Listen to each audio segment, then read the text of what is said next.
SM. Liaquat Hossain, সাবেক chairman 10 নম্বর খেরসা union পরিষদ। আমি দীর্ঘদিন শিক্ষকতা পেশায় নিয়োজিত ছিলাম। আজকে আমাদের তারা কলরোয়ার আগামী যে সংসদ নির্বাচন, এই নির্বাচনে আমাদের প্রাণপ্রিয় নেতা সাবেক এমপি জনাব হাবিবুল ইসলাম হাবিব ভাই, তিনি এই নির্বাচনে ধানের শীষ প্রতীক নিয়ে প্রতিদ্বন্দ্বিতা করছেন।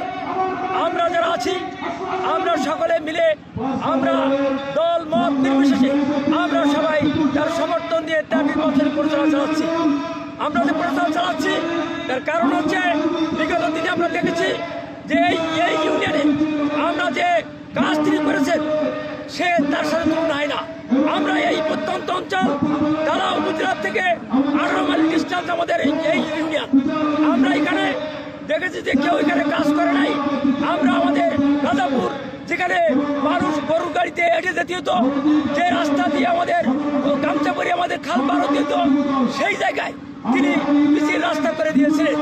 যে দৃষ্টিনন্দন রাস্তা, সে তৎকালীন আমলের সেই দৃষ্টিনন্দন রাস্তা দিয়ে আজকে আমরা সাতক্ষীরা চলে যাচ্ছি অল্প সময়ের মধ্যে।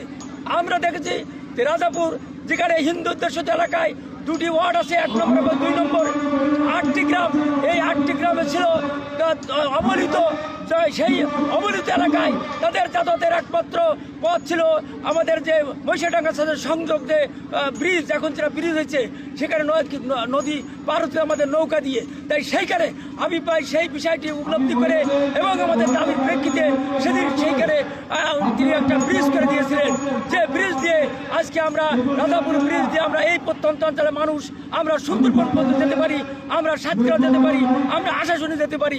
এই জিনিসগুলো মানুষ বলতে পারে না।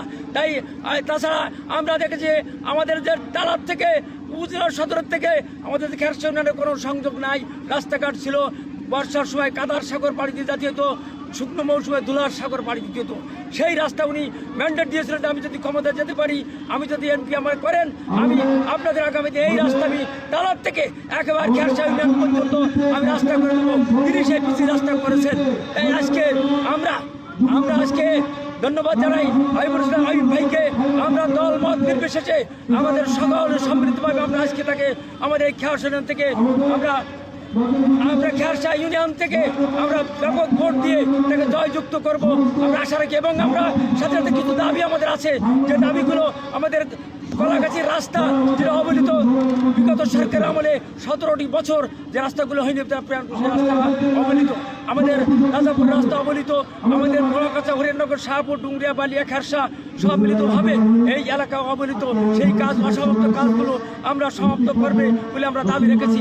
আমাদের শালিকা কলেজ, ঐতিহ্যবাহী কলেজে প্রত্যঞ্চলে একটি কলেজ তিনি নির্মাণ করেছিলেন। আজকে তাহলে আমরা তার কথা আমরা বলতে পারি না। সাধারণ মানুষ থেকে শুরু করে সর্বস্তরের মানুষ আমরা সব একযোগে আমরা সব কাজ করছি তারই। এবং আগামী দিনে যে অসমাপ্ত কাজগুলো, যে শিক্ষা প্রতিষ্ঠানগুলো বাকি আছে, আমরা সেগুলো দাবি জানিয়েছি। ভাই বলেছে আমরা যদি ক্ষমতায় যেতে পারি, আমরা আশ্বস্ত করলাম আপনাদের সকল কাজগুলো আমি সমাপ্ত করবো।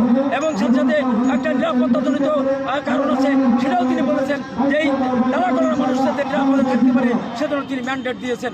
আমরা তার এই প্রতিশ্রুতি আমরা সকলে অত্যন্ত আনন্দবোধ করছি এবং আমরা তাকে ধন্যবাদ দিন। এবং তার জন্য আমরা প্রাণপণ কাজকে আগামী দিন ধানের শীষ জয়যুক্ত করবে এই আশা ব্যক্ত রেখে আমার প্রিয় সাংবাদিক ভাইদের ধন্যবাদ জানিয়ে আমি আমার কথা শেষ করব।